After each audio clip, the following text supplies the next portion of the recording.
Objektiivi raadio.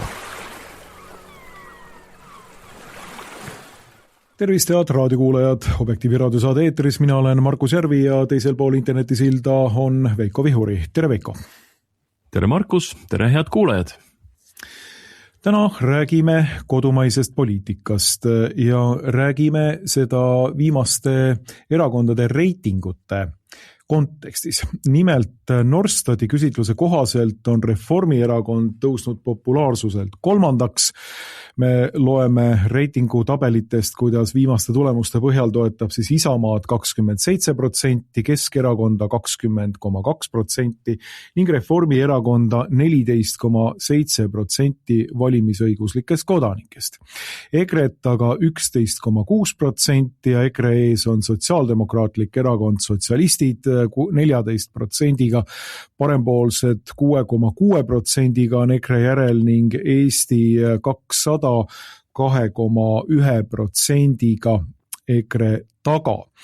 Vahepeal näidati Eesti 200-le ka sellist toetusarvu nagu 1% toetust Eesti rahva seas. Norstati uuringute puhul on see natukene teine number, siis 100% kõrgem ehk siis 2%.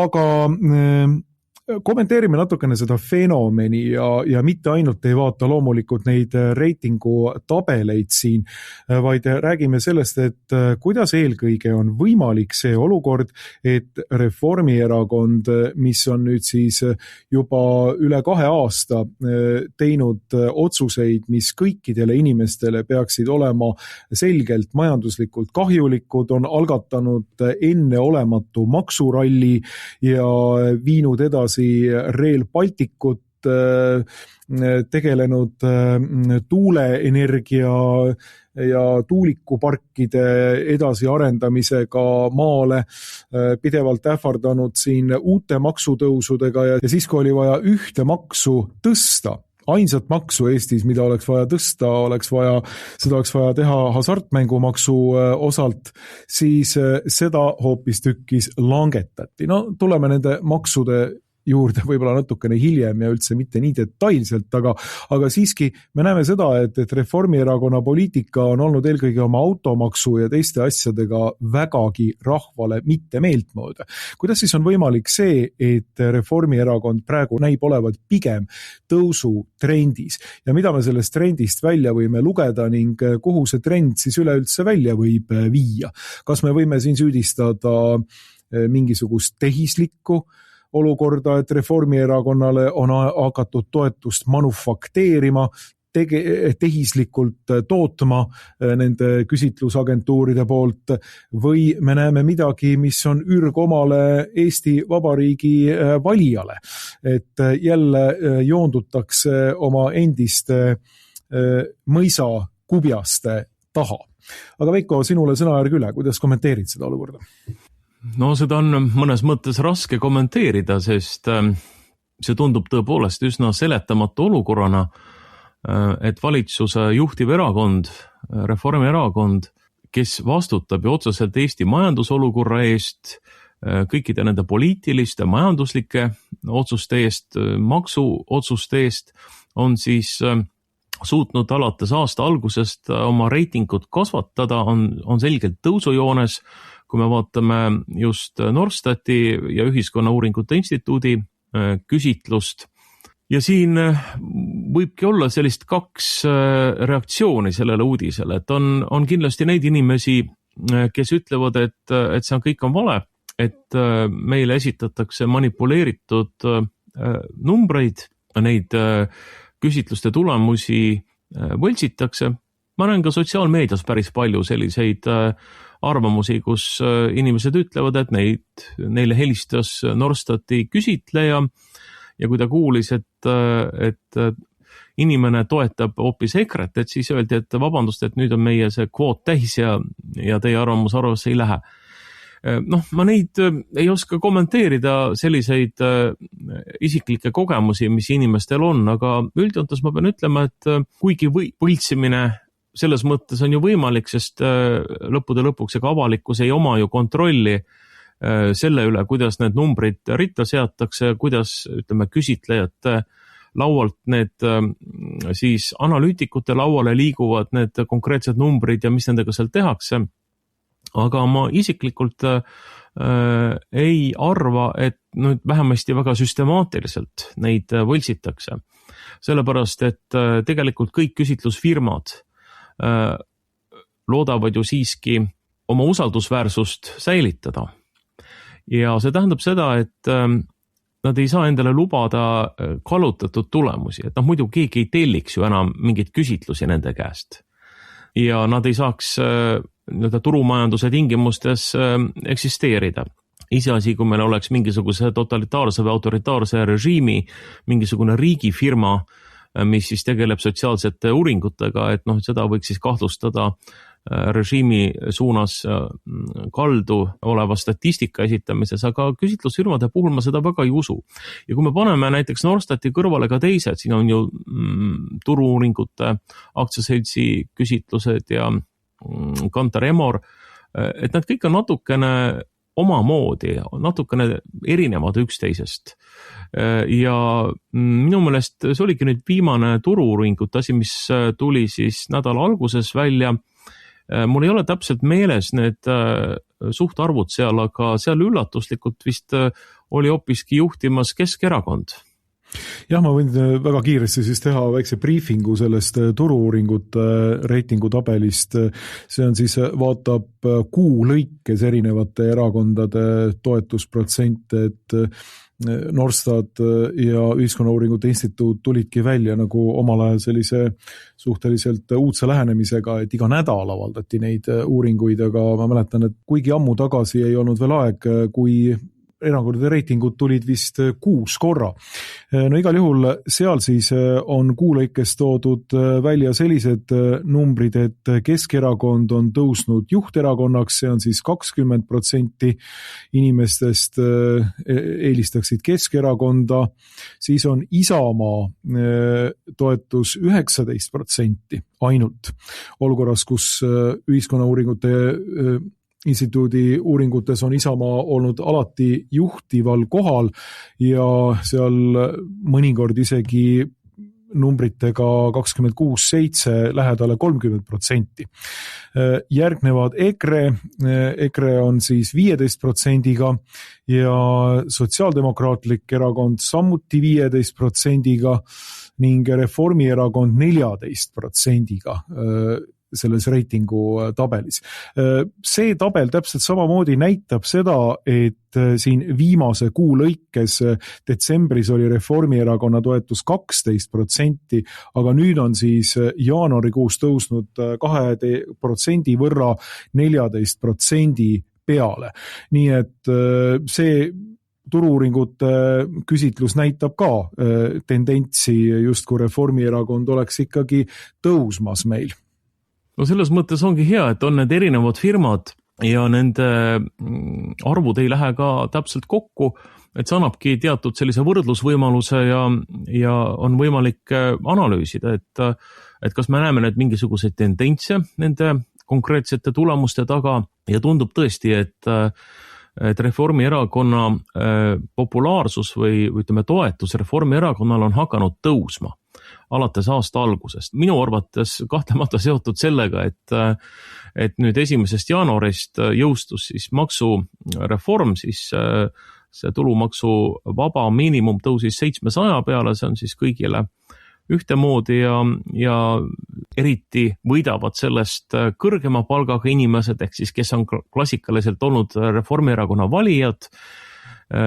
Vähem kasu on sellest reformist alampalga saajatel, väiksepalgalistel inimestel ja pole siis raske teha seda järeldust, et küllap siis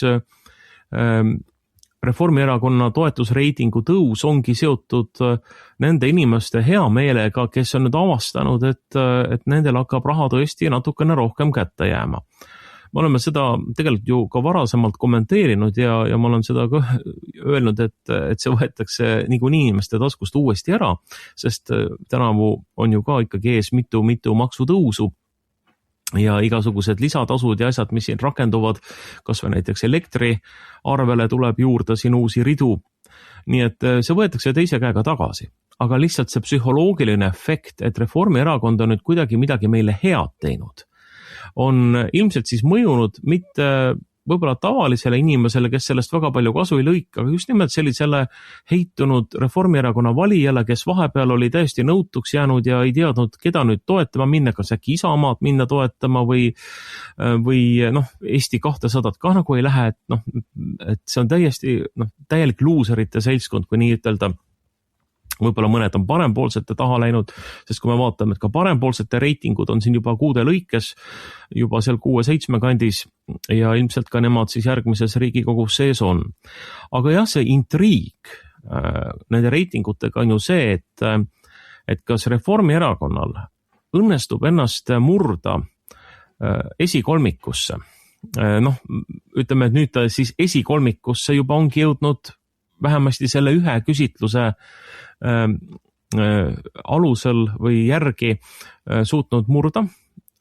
Kas ta nüüd võiks tõusta teiseks? Ja kas ta võiks aasta pärast enne järgmisi Riigikogu valimisi suuta ennast võidelda esimesele positsioonile? Kujutage nüüd ette, et alates 2023. aastast on Reformierakond valitsenud, ta on valitsenud juba siin 21. aastast alates, aga kui me räägime viimastest parlamendivalimistest, ta on teinud kõik need väga ebapopulaarsed otsused, millele valija heakskiitu ju tegelikult ei küsitud, mille puhul tollane Reformierakonna juht ja peaminister Kaja Kallas ju otseselt valetas, et maksud ei tõuse ja tegelikult tehti täpselt vastupidi.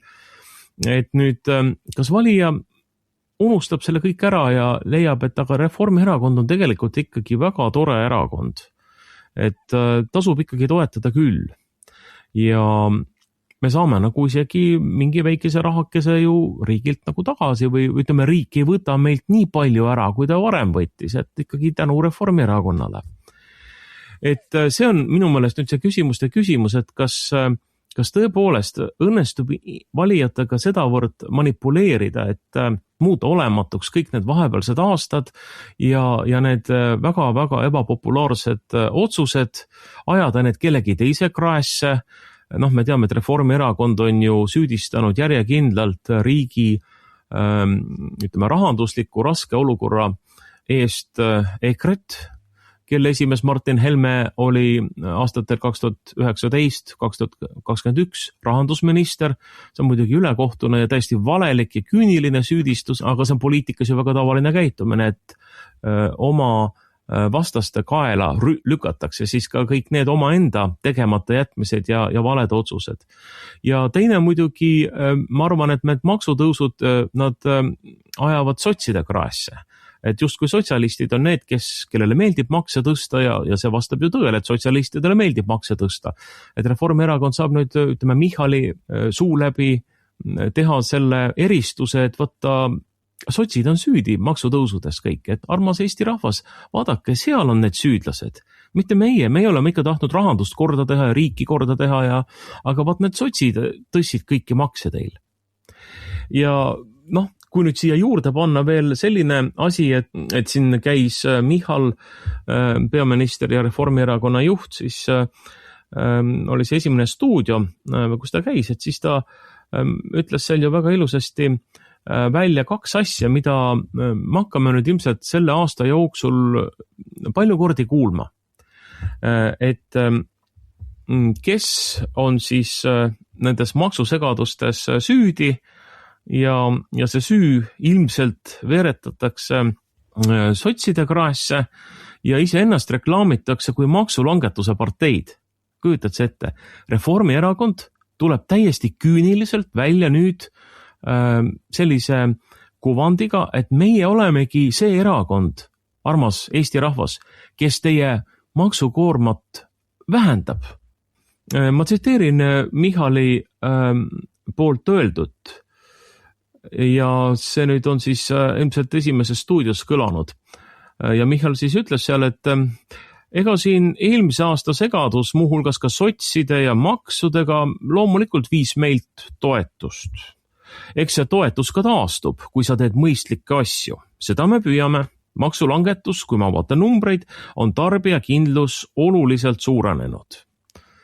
Nii et Michal vaatab kaamerasse, valged kampsunitel seljas ei olnud vist seekord, aga vaatab kaamerasse, ütleb ausa näoga, et armas rahvas, et meie nüüd võitleme teie majandusliku heaolu eest, maksulangetuste eest. Ei teagi täpselt, kuidas see segadus nüüd siin tekkis, et see vist ikkagi sotside süü nagu rohkem oli.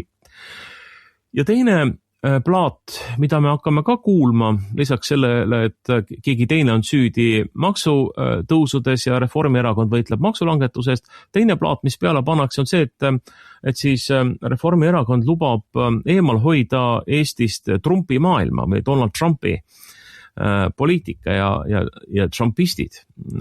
Et siin ka nüüd jällegi ma toon ühe tsitaadi välja, kus siis Michal ütleb, et valimistel saavad inimesed otsustada, kas see EKREIKE ehk see sama Trumpi maailm naaseb Reinsalu kujul või saame kuidagi teistmoodi hakkama. Ja ma arvan, et kui inimesed jälgivad, keskmine valija jälgib seda praegust välispoliitikat või välispoliitika uudiseid, segadused siin Gröönimaa ümber või üldse Ameerika Ühendriikide praeguse administratsiooni teatud sammud, mis tekitavad paljudes inimestes nõutust, koguni pahameelt. Ja kui nüüd Michal ütleb kõige selle taustal, et meie hoiame selle jama ära, et siis inimesed on, vähemasti mingi osa valijatest on ilmselt valmis andestama Reformierakonnale selle ülbuse, kõik need maksutõusud ja mõtlevad, et ei ikkagi tegelikult ega midagi ei jää üle, ikka tuleb toetada Reformierakonda. Keda me siis veel toetame? Et me ei taha ju neid igasuguseid Trumpi pooldajaid siin ja EKRE-t ammugi mitte ei vali, aga ega see Reinsalu on ka üks kahtlane mees ja Isamaa, et tegelikult nad on ikkagi siuksed salatrumpistid ja ega nendel ei olegi tegelikult teist vastujõudu. Ainult Reformierakond on, kes suudab need ära hoida. Nii et ma arvan, et need on need asjad, mille peale Reformierakond nüüd sellel valimiste eelsel aastal mängima hakkab üha jõulisemalt ja loodab siis ilmselt 2027. aasta märtsis valimised võita, ei rohkem ega vähem.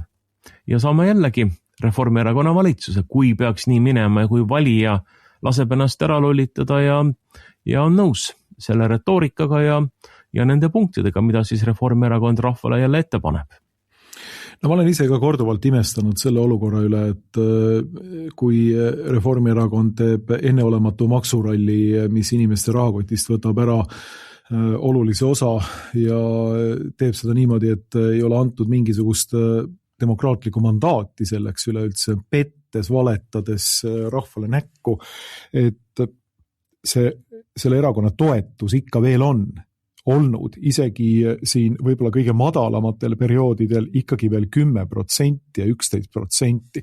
Tuletame meelde, et siin kuskil novembrikuus ja peale suve oli Reformierakonna toetus seal võib-olla oma viimaste aastate kõige madalamal tasemel, ehk siis 10-11% niimoodi jätkuvalt, vähemalt Norstati küsitlustes.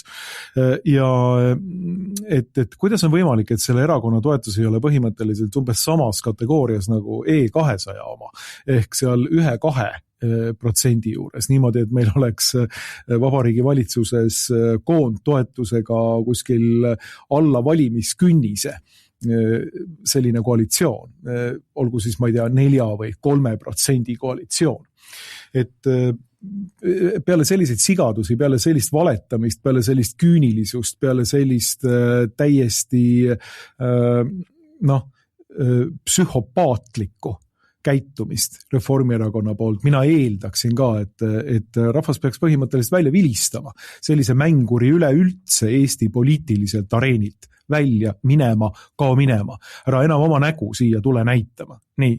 Aga selle asemel me räägime sellest, et Reformierakonnal on siin isegi halvimatel päevadel kuskil 10% inimesi, kes neid toetavad, neid, kellel on mingi eelistus.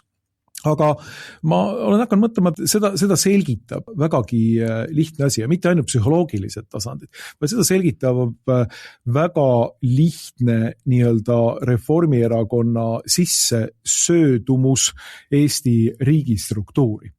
Et siin me räägime tegelikult sellisest riigihalduspoliitilisest firmast, me räägime sellest, et selle erakonna juurde on klammerdunud terve rida erinevaid riigihangete nisa otsas ja maksumaksja nisa otsas olevaid firmasid, organisatsioone, projekte, mis kõik on sõltuvad sellest, kas Reformierakond tegelikult on valitsuses või mitte. No mainime siin võib-olla kõige ilmsemaid. Kõik Rail Balticuga seonduvad projektid ja ärimehed. Kõik, kes praegu seda Tallinnast Pärnumaani olevat trassi üles kaevavad, need veoautojuhid, firmaomanikud, kõikidel, kellel on ootus sellele, et see asi valmis saaks, ma ei räägi sellest, et asi valmis saaks, et neil võimalikult palju oleks tööd nende aastate jooksul, mil see asi siis siin nüüd valmimas on. Kuhu me veel ei teagi, kas Häädemeeste alla või Iklani või kuhu seda täpselt seda monstrumit nüüd nende kümnete miljardite eest, mis pidevalt kasvab see iga aastaga, see prognoos, et kuhu seda ehitama hakatakse. Aga vaatame neid inimesi, vaatame neid firmasid, kogu seda seltskonda, kes selle projekti ümber on koondunud.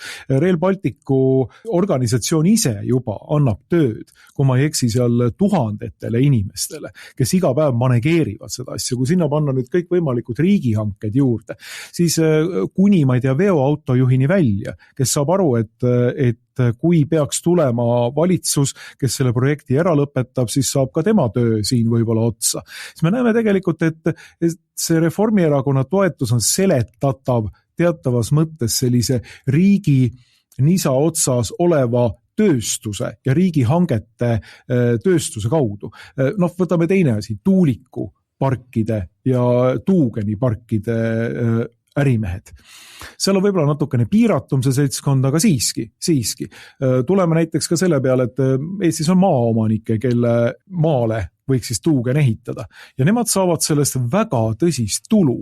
Ja neid ei ole ka nagu ainult ühe käesõrmedel ära lugeda, vaid neid on rohkem.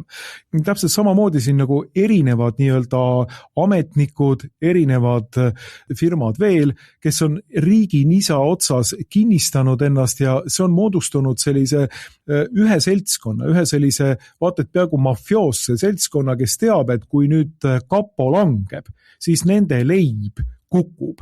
Nad ei saa enam seda sama raha sellisel määral, sellise intensiivsusega, nagu seda on enne saadud.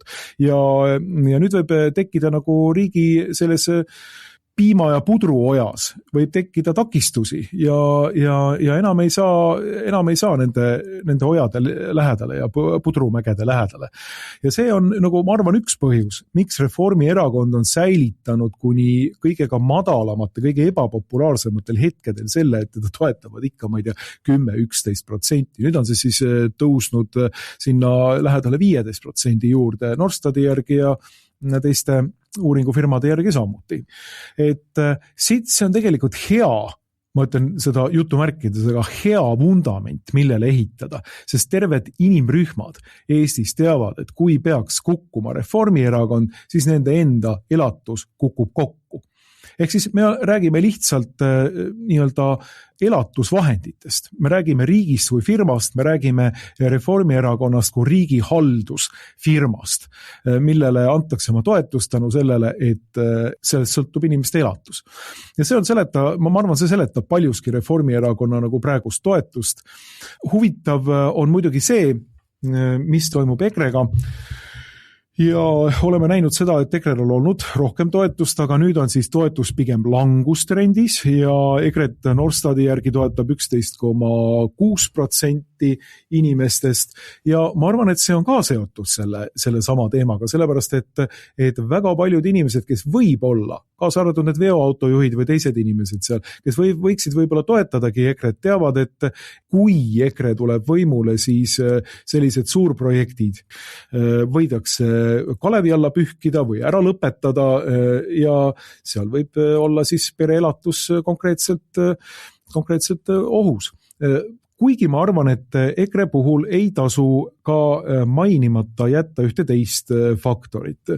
Ja see teine faktor on see, et EKRE valijaskonnas on paljuski neid inimesi, kellele selline kompromissitu Trumpi toetamine ja kompromissitu amerikanism, mida EKRE siin viimasel ajal on välja näidanud, ei ole sugugi mitte nii meeltmööda, kui EKRE juhtkond võib-olla võiks arvata, kes mõtlevad, et pigem tasuks Eesti poliitikas võtta selline neutraalsem ja rahulikum toon, mis puudutab nüüd ühte välistegurit nimega Ameerika Ühendriigid. Et eelkõige olukorras, kus Ameerika on teinud vägagi küsitavaid valikuid siin Venezuela osas ja teinud muidki asju, mis ei ole üldse nagu nende konkreetsete valimislubaduste kohane. Trumpi administratsioonis Epsteini failid on senini veel ilusti avaldamata ja nii edasi, on mõistlik või oleks mõistlik säilitada Trumpi ja Ameerika praeguse administratsiooni puhul teatav distants või vähemalt selline mõistlik küsimusmärk õhku visata. Ja mitte niivõrd täielikult minna Ameerika praeguse administratsiooni taha. See võib olla minu arvates üks asi, mis võib ka selgitada EKRE praegust langustrendi. Kas ainult? Seda ma ei tea. Ilmselt mitte, aga see võib olla üks tegur selles osas. Ja, ma arvan, et üks tegur see kindlasti võib olla, sest sellised välispoliitilised teemad nagu Ameerika Ühendriikide praeguse administratsiooni tegevus, olgu siis Gröönimaa suunal või ka Venezuelas, ma arvan, et Venezuelas võib-olla vähem, aga kindlasti Gröönimaa omandamise soov iga hinna eest on paljudele, ka EKRE valijatele, mitte nagu arusaadav, sest meie väike riigina oleme hästi tundlikud selle suhtes, kui mõni suur riik, sõjaliselt tugev riik, ütleb väiksemale riigile, et kuule, anna oma territooriumist vaat see ja see osa ära. Et me oleme ju ise jäänud ilma Narva-tagusest ja Petserimaast, ütleme 5% Eesti Vabariigi territooriumist on ju jätkuvalt okupeeritud Venemaa Föderatsiooni poolt ja ega meil nagu realistlikku lootust seda tagasi saada ju ka ei ole, aga vähemasti meie sellises rahvuslikus enesetunnetuses on ikkagi see nagu tähtis küsimus, et kui tuleb suur ja tugev poiss, ütleb, et kuule, anna siia see ja see osa sinu riigist, et siis me tunneme nagu sellist instinktiivset tõrget sellele või vastujõudu siis sellele soovile ja ma arvan, et see võib muidugi olla üks selliseid tegureid, aga laiemas plaanis ma arvan, et loeb ikkagi inimestele rohkem see, kas nad usuvad, et üks või teine erakond või poliitiline jõud Eestis on suuteline midagi paremuse poole pöörama ja muutma. Ma arvan, et see on ikkagi see põhiline ütleme vähemasti tavainimese jaoks. Kahtlemata on olemas inimesi, kelle jaoks ideoloogia on oluline. Ja ma olen kindel, et ka Reformierakonna valijate hulgas on palju inimesi, kellele on selline progressiivne liberalistlik ideoloogia oluline, et sellest ideoloogiast kantud otsused jätkuksid ka pärast järgmisi parlamendivalimisi. Ja siin on toodud ka sotsioloogiliselt välja ju erinevaid valijagruppe, eks ole, kes toetavad ühte või teist erakonda. Et Reformierakonna taga on kindlasti kõrgema haridusega inimesi, muideks on rohkem naisi, konservatiividel, eriti võib-olla EKRE-t vaadates, aga mingis mõttes ka Isamaad, seal on siis rohkem meesterahvaid, on ka madalama sissetulekuga inimesi, on ka võib-olla EKRE puhul on toetust rohkem väiksema haridusega, põhihariduse või keskharidusega inimeste hulgas ja ma ütlen seda ilma igasuguse halvustuseta, et ühiskond koosnebki erinevatest inimgruppidest ja nendel inimgruppidel on erinevad ootused selles osas, mida poliitilised erakonnad, poliitilised jõud võiksid teha ja peaksid tegema. Nüüd Reformierakonna puhul on lihtsalt olnud see, et nende tavapärane valija ei ole enam aru saanud, mis poliitikat Reformierakond on hakanud ajama, sest Reformierakond on läinud ka vasakule serva, muutunud selliseks woke-ideoloogia kandjaks paljuski ja kuigi nüüd Kaja Kallas on juba ammu siit läinud ja Michal on uus Reformierakonna juht, siis ometigi see nagu teatav nõutus on jäänud, võib-olla see nüüd on kuidagi taandumas või taastumas see Reformierakonna nii-öelda klassikaline kuju, mis siis peaks nagu seisma jõukamate, nagu tugevama sissetulekuga või suurema sissetulekuga inimeste eest, tegema neile otsuseid, soodsaid otsuseid, nagu kas või seesama tulumaksu teema, eks ole, 1. jaanuarist, mis siis jõustus käesoleva aasta 1. jaanuarist, kus siis tõepoolest kõrgemapalgalised ja keskmise sissetulekuga inimesed võidavad rohkem. Et see on tegelikult ju tohutu kingitus, mis tehti kelle arvelt, see tehti väiksema sissetulekuga inimeste arvelt, kes võidavad ju sellest otsusest vähem, aga riigil jääb teatud osa tuludest saamata ja siis tulebki tõsta jälle muid makse ja pigistada neid ühiskonnagruppe, kes ei ole Reformierakonna valijad. Nii et see on ka minu meelest väga sümptomaatiline Reformierakonna käitumisel olnud, et tegelikult on nende valitsemise ajal olnud kõige suurema surve all, kõige rohkem löögi all just nimelt need ühiskonnagrupid, need inimesed, kes on EKRE valijad, kes on ka Keskerakonna valijad, võib-olla osad ka Isamaa valijad, et ega Reformierakond ei mõtle niimoodi, et me üritame teha seda Eesti riiki ja arendada seda Eesti riiki kõigi tema kodanike, kõigi tema elanike huvides, vaid nad täiesti küüniliselt orienteeruvad ainult nendele ühiskonnagruppidele, kellelt võib loota toetust Reformierakonnale. Ja nüüd ongi see küsimus, et kas neil nüüd selle aasta jooksul, mis on jäänud järgmiste parlamendivalimisteni, õnnestub küüniliselt, poliittehnoloogiliselt, ausat nägu pähe tehes võita tagasi ühiskonna teatud oluliste gruppide usaldus ja siduda see usaldus Reformierakonna poliitikaga ja tõmmata niimoodi endale jällegi võimalikult suurt toetust taha. Mis nüüd puudutab aga konservatiive, siis minule tundub, et eriti kui me räägime konservatiivsest rahvaerakonnast ehk EKRE-st, siin on lihtsalt tekkinud teatav selline võib-olla segadus sõnumites. Ma ei taha seda ütelda, et EKRE sõnumid ei oleks olnud selged. Vastupidi, EKRE sõnumid on kogu aeg olnud selged. On väga selgelt positsioneeritud, eks ole, näiteks tuulikuparkide või tuugeniparkide vastu, väga selgelt ühiskondlike vabaduste poolt, ka täiesti selgelt teatud maksupoliitiliste otsuste poolt.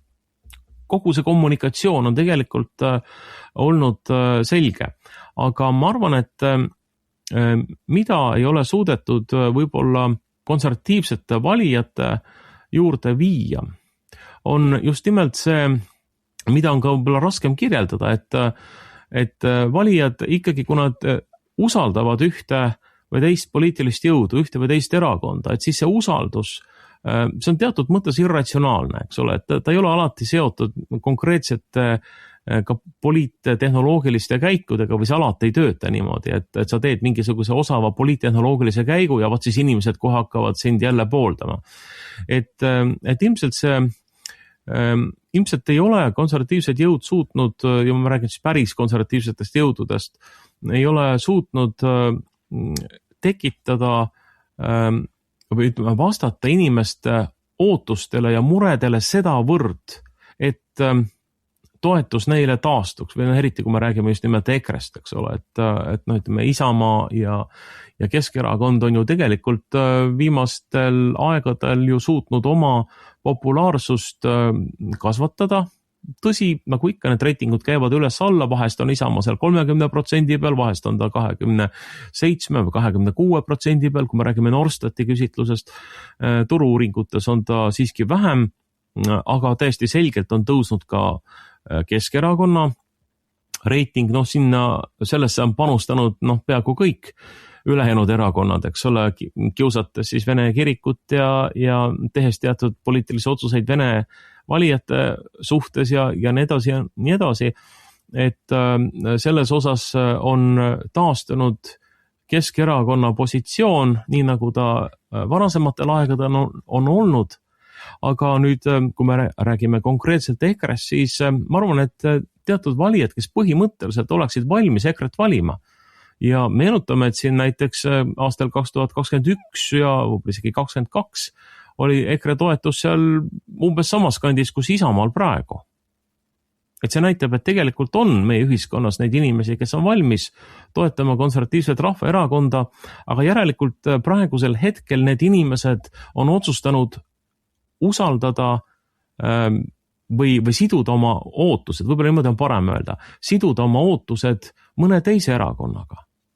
Eriti näiteks Isamaaga, ma arvan, et ka Keskerakonnaga, et see seletab ka paljuski nende kahe erakonna reitingu tõusu viimastel aegadel ja selle tõttu me näemegi, et EKRE reiting on jäänud väiksemaks. Mida see aga tähendab? See tähendab ju seda, et tegelikult need valijad, kes on otsustanud Isamaa või Keskerakonna kasuks või ma ei tea, hullem veel, läinud Reformierakonda toetama. Nad ei saa tegelikult seda nendelt poliitilistelt jõududelt, mida nad loodavad saada. Ega, kui Reformierakonna valitsemine jätkub, kui Reformierakond peaks saama 2027. aasta parlamendivalimistel jällegi ühiskonna olulise osa mandaadi, siis ega Reformierakond jätkab ju täpselt seda sama poliitikat, mida ta on jätkanud, mida ta on teinud viimastel aastatel juba enne 23. aasta valimisi, eks ole. Me näeme, kuidas toetatakse teatud globalistlikke projekte, kuidas raha kanditakse Ukrainasse, sõjatööstusesse, igale poole mujale, inimestele aetakse ilusat juttu küll see juures, ja paljusi võib-olla see ka rahuldab kuidagi ja ka rahustab, et meie julgeolek on kindlates kätes ja meie majandus ja rahandus on kindlates kätes. Nii et selles osas valijad saavad petta, sest Reformierakond ei muuda oma käitumist. Nad oskavad teha ilusaid sõnu ja on ka poliittehnoloogias osavad, aga ma usun, et kogu see kurnamispoliitika rahva aadressil jätkub. Ja kui valitakse või eelistatakse Isamaad või Keskerakonda, siis me tegelikult, ma ei tea, võib-olla ongi erinevad ootused inimestel, aga ma arvan, et konservatiivne valija ei saa tegelikult neid asju, mida ta võib-olla loodab saada, toetades siis Isamaad või toetades ka Keskerakonda. Et kui me vaatame kas või seda äsja siin Riigikogus arutusel olnud Istanbuli konventsiooni teemat, tõsi, see on niisugune kultuurisõja teema, et see ei ole seotud meie majandusliku heaoluga otseselt ja kuna see konventsioon on juba aastaid kehtinud, siis ega siin ka midagi nagu ühiskonnas ju otseselt ju ei muutu, kui ta nüüd ära tühistatakse. Aga me nägime tõesti selgelt, kuidas tegelikult EKRE jäi üksinda jällegi võitlema selle minu meelest kahjuliku konventsiooni vastu ja Isamaa ja Keskerakond toru ei tõstnud, sest nemad on otsustanud oma käed kultuurisõdadest puhtad hoida. Et meie räägime siin majandusest ja meie räägime toimetulekust ja räägime siin ka võib-olla kaitsevõimest ja et jätame need ebameeldivad kultuurisõja teemad, mis tegelikult ju ka lihtsaid inimesi ju eriti ei puuduta. Jätame need nendele EKRE inimestele, las nad siis kaklevad seal Reformi ja Eesti 200 ja muude progressiivsete jõududega omavahel, vaat meie nüüd oleme sellised. Nii et ma arvan, et konservatiividel on vaja järgi mõelda, kuidas astuda ühiskonna ette sellisel viisil, et see, mida tahetakse teha, ja mille osas tegelikult ju mingit kahtlust ei ole, sest minu EKRE sõnumid on olnud väga järjekindlad läbi aastate. Ja siin nagu midagi muuta ma ei näe isegi vajadust. Küll aga on vaja suuta ühiskonnas tekitada suuremat usaldusväärsust. ja et inimesed seoksid oma ootused taaskord konservatiivse liikumisega ja kui EKRE sellega ei saa hakkama, siis kahtlemata ühel hetkel astub lavale mõni uus konservatiivne erakond. See ei pruugi olla lihtne, nagu võtame selle ERKi ehk siis erakond rahvuslased ja konservatiivid näite, et see tegelikult ei õnnestunud, ei ole isegi vist reitingutes, ei kajastu nende toetus ühiskonnas, mis on väga madal, aga põhimõtteliselt ma tahan öelda seda, et ega tühja kohta loodus ei salli, eks kui üks konservatiivne liikumine või üks erakond käib maha, siis paratamatult tuleb uusi initsiatiive ja siis selgub juba nendest uutest tegijatest ja uutest initsiatiividest, kas inimesed on valmis neid toetama, kas nad suudavad võita ühiskonna usalduse või mitte.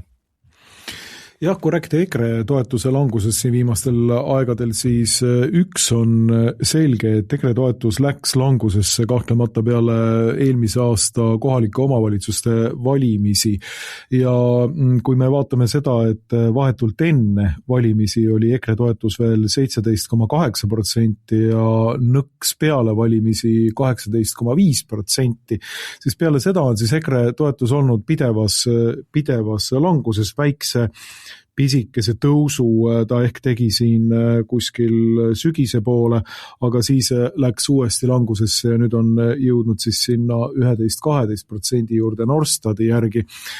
Mis oli selle põhjuseks, on kahtlemata see, et EKRE tegi oodatust kõvasti väiksema tulemuse kohalike omavalitsuste valimistel. Et kui mainisin siin, et 17,8% oli EKRE toetus enne KOV-i valimisi, siis EKRE toetus valimistel oli 8,2%. Huvitav on märgata ka seda, et Isamaale anti enne valimisi peaaegu 30% toetust, 28,3% oli Norstati järgi ning valimistulemus oli peaaegu 10% ühikut väiksem, siis 18,6% Isamaa erakonnale. Nii et konservatiivide tulemus oli suhteliselt väiksem, palju väiksem kui see reitingu tulemus, mis neile enne valimisi prognoositi. Mis on aga huvitav, on see, et valitsuserakonnad põhimõtteliselt esinesid KOV-i valimistel vaata et peaaegu oma enda tavaks saanud reitingu tulemuste kohaselt. Tõsi, ka natukene väiksemas mahus kui reitingu tulemused, aga siiski. Reformierakond sai teadupärast 10% kõikide valijate häältest, olles siis enne valimisi Norstati reitingutabelis 12% peal. Ja erakond Eesti 200 sai 1,7% kõikidest häältest ja 2,5% oli siis Eesti 200 toetus Norstati järgi. Nii et kogu see valitsussektor tegi põhimõtteliselt täpselt selle, mida neil toodatigi, aga nii konservatiivid EKRE-st kui ka siis Isamaa, ma ei tea, kes neid nüüd konservatiivideks võib enam üldse nimetada, aga siiski ka Isamaa erakond tegid kõvasti väiksema tulemuse. Ja huvitav on nüüd muuseas see, et kui Isamaa toetus peale seda suhteliselt viletsat tulemust, tõsi, küll KOV-i valimised on oma spetsiifikaga ja kõik erakonnad võtavad sealt vähem kui nende tegelik toetus, pärast et seal on erinevad kohalike omavalitsuste valimisliidud ja nii edasi. Aga mida siis Isamaa toetus läheb tegema peale seda KOV-i valimisi, on see, et ta läheb Norstati järgi ikkagi tõusujoones edasi, kuni jõuab siin näiteks ühel hetkel 29,8%-ni 19. novembril ning sealt siis tuleb nüüd natukene alla tänase hetkeni 27% peale. Aga EKRE toetus tõepoolest väheneb ja väheneb ja väheneb. Nagu mainisin, sügisel oli selline väike pisikene mingisugune protsendiline tõus siin mõnedes küsitlustes, aga siiski tendents oli langustrendis.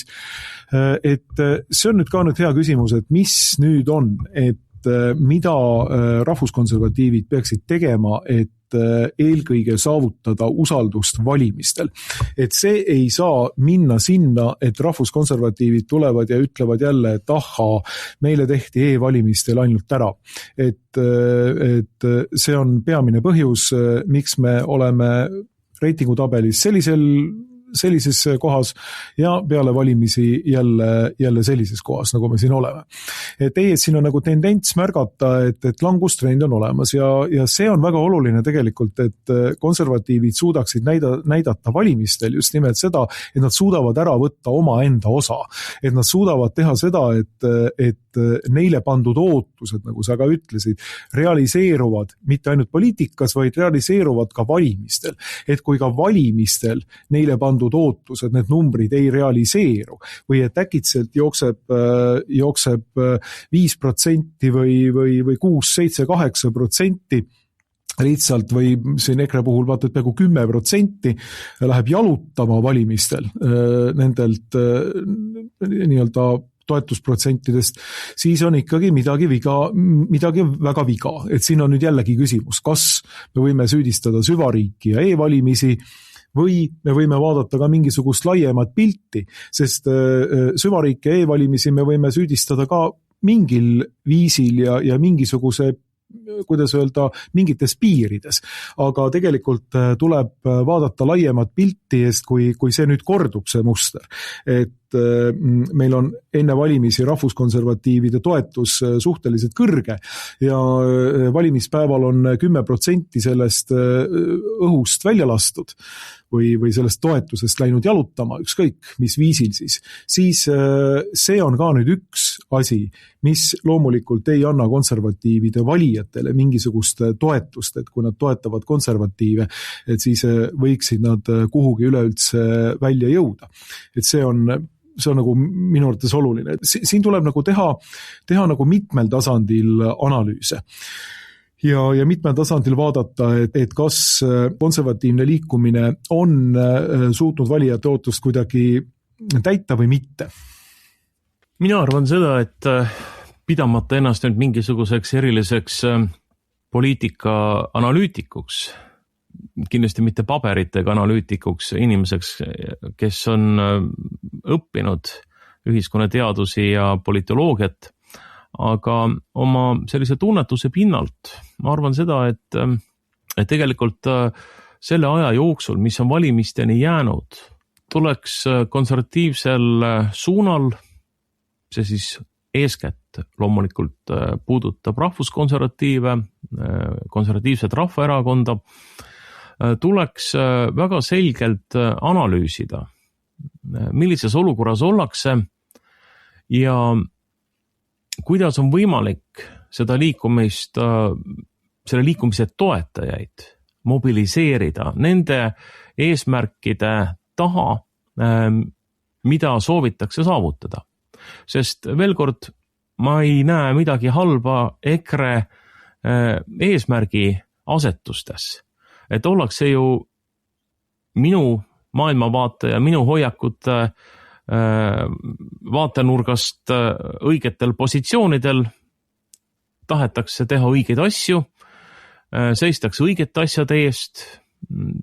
See on just nimelt see, mille pärast mina olen valmis toetama rahvuskonservatiivset suunda. Kas see nüüd on alati EKRE või mõni teine, kui kunagi tulevikus tuleb, ma selles mõttes ei seo omaenda valikut loomulikult ühe erakonnaga, aga praegu ma ei näe selle erakonna kõrval ka ühtegi teist, keda usaldada, kui ma jään oma nende maailmavaateliste eelistuste ja soovide juurde. Et siis on ikkagi tegelikult see valik on täiesti selge.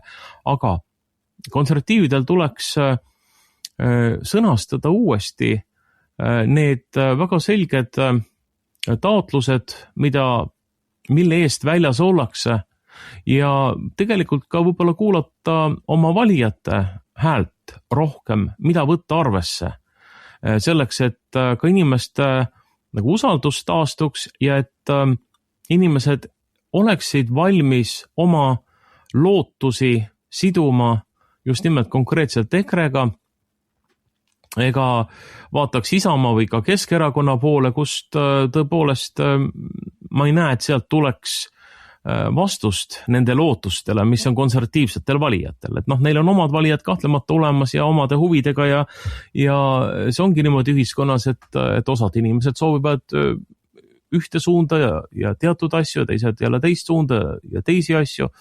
Aga kui me räägime rahvuskonservatiivsest suunast ja nendest asjadest, mille nimel EKRE on ju võidelnud kõik need aastad ja mis, nagu ma ütlen, minu hinnangul on need õiged asjad olnud ja ma ei näe, et siin midagi oleks valesti olnud. Küsimus on jah, võib-olla teatud taktikalistes sammudes, võib-olla ka teatavas retoorikas ja ma ei räägi siin mingisugusest, ma ei tea, räuskavast retoorikast nagu tavaliselt, aga võib-olla just nimelt maksab mõelda, et kuidas kõneleda nõnda, et see puudutab inimesi veelgi rohkem, veelgi enam.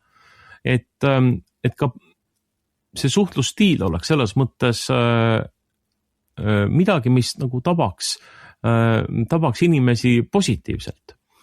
Et mõtleme, ma ei ole analüütik, ma ei tea, kuidas neid asju siin saaks paremaks timmida, aga ma arvan, et on vaja tegelikult suuremat sellist selgust, on vaja sõnumite sellist, kuidas seda öelda, sellist selget seadet, et valijatel oleks selge, et mille poolt ollakse ja mida saadakse ja et see oleks ka edastatud sellisel viisil, et see kannaks, et see tekitaks usaldust. Ja mis nagu minu enda selline soov oleks, et ma ei tea, kas see kõikide teiste EKRE toetajate soovidega päriselt kokku läheb, aga mina näen küll seda, et tuleks kõrvale jätta poolte valimine Eesti välistes konfliktides. Olgu see siis Ameerika toetamine või mitte toetamine mingites konkreetsetes küsimustes, on see siis Iisraeli ja Palestiina vaheline konflikt või siis, ma ei tea, Iisraeli ja Iraani vaheline konflikt. Et need kõik konfliktid ei ole meie Eesti valimiste teema. Jah, nad tulevad jutuks, inimesed ikka võtavad mingeid seisukohti ja nendes on oma sümpaatiad ja antipaatiad ja nii edasi, see on loomulik ja ma saan sellest aru, aga need teemad ei tohi hakata segama meid liikumisel nende eesmärkide poole, mis on olulised Eesti ühiskonnale. Seda ma tahan ütelda. Et siin peaks ka võib-olla EKRE juhid peaksid vaatama, et mida siin on võimalik muuta.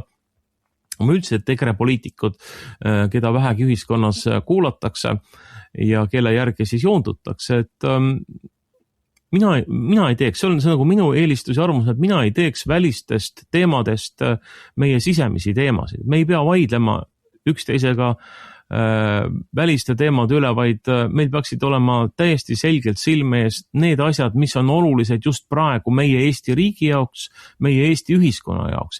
Ja siin on lihtsalt niivõrd palju, niivõrd olulisi teemasid, mis nõuavad tähelepanu, mis nõuavad lahendust ja mida just enne valimisi tulekski ühiskonna ette tuua. Meil on siin, me oleme nii palju nendes saadetes ju arutanud siin erinevate küsimuste üle, et kuidas meil on valimissüsteemiga väga suured probleemid, eks ole, valimised tuleb muuta usaldusväärseks, läbipaistvaks, kontrollitavaks. Meil on laual majandusteemad, maksuteemad, loomulikult ka julgeoleku teemad ja perekonnapoliitika teemad, Eesti rahva kestmise küsimus, mis on keskne küsimus ju meie jaoks siin Eesti riigis, kõik need teemad, et siin nüüd nagu minna vaidlema üksteisega või tülli kogunisti selle üle, et kes on siin trumpist ja kellel Ameerika üldse ei meeldi ja kes ei toeta Iisraeli, kes toetab Iisraeli ja kellel ei meeldi mingisugused aktsioonid Iraani vastu või kes just toetab seal mullade režiimi kukutamist. Ühesõnaga, inimesed, andke endale aru, et meie siin Eestis ei saa neid protsessi mitte kuidagi mõjutada ja see, kelle poolt me oleme või kelle vastu me oleme, ei mõjuta ka maailma olukorda mitte kuidagi. Me peame keskenduma omaenda probleemidele ja enne valimisi suutma konservatiivse liikumise niimoodi reorganiseerida ja uuesti tugevaks muuta, et meil on mingisugust lootust 2027. aasta valimistel panna ka oma hääl ja oma huvid maksma, sest konservatiivne liikumine ühiskonnas paratamatult esindab teatud lõiku ühiskonnast, teatud sektorit, teatud hulka inimesi, neid on, ma pakun, kõvasti üle 100 000 inimese, ka nende hääl peab saama ühiskonnas kuuldavaks ja nende huvidega tuleb arvestada.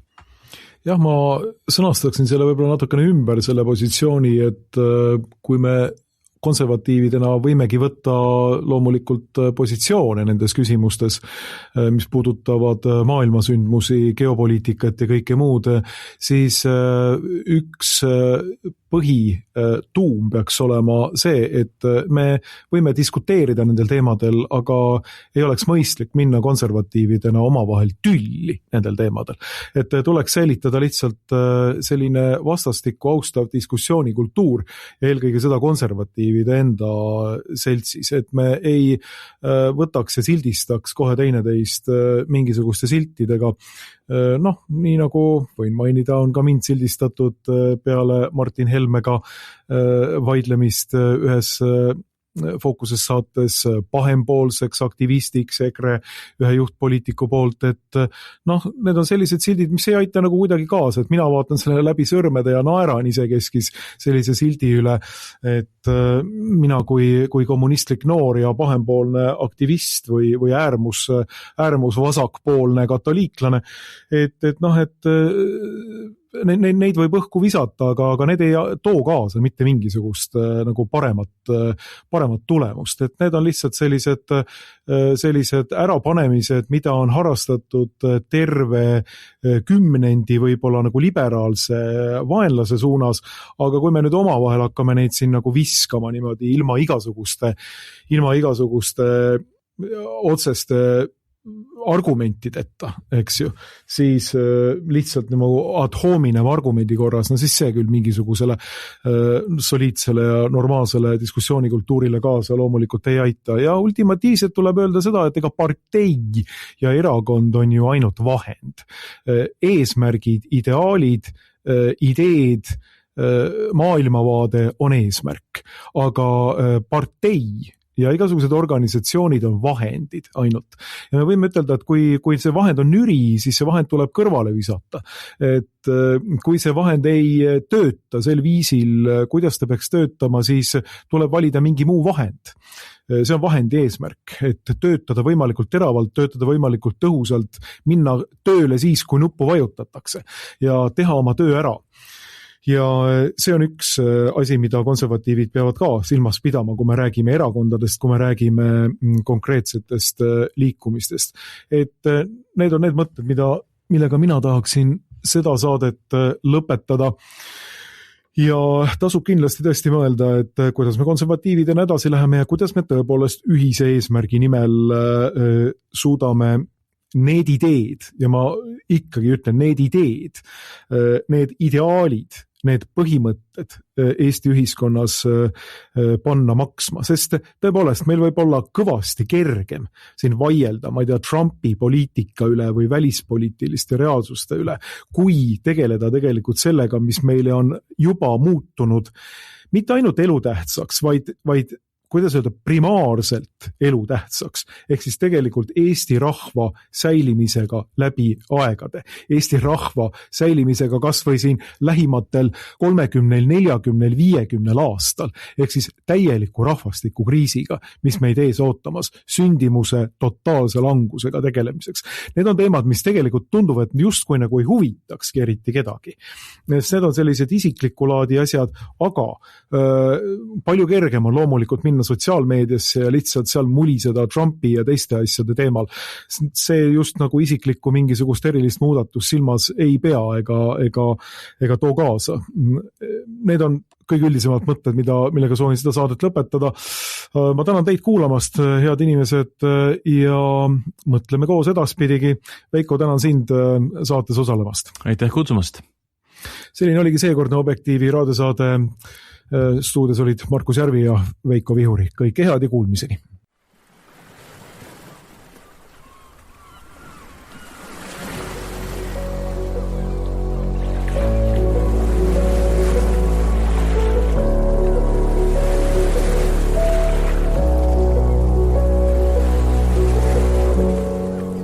Objektiivi raadio.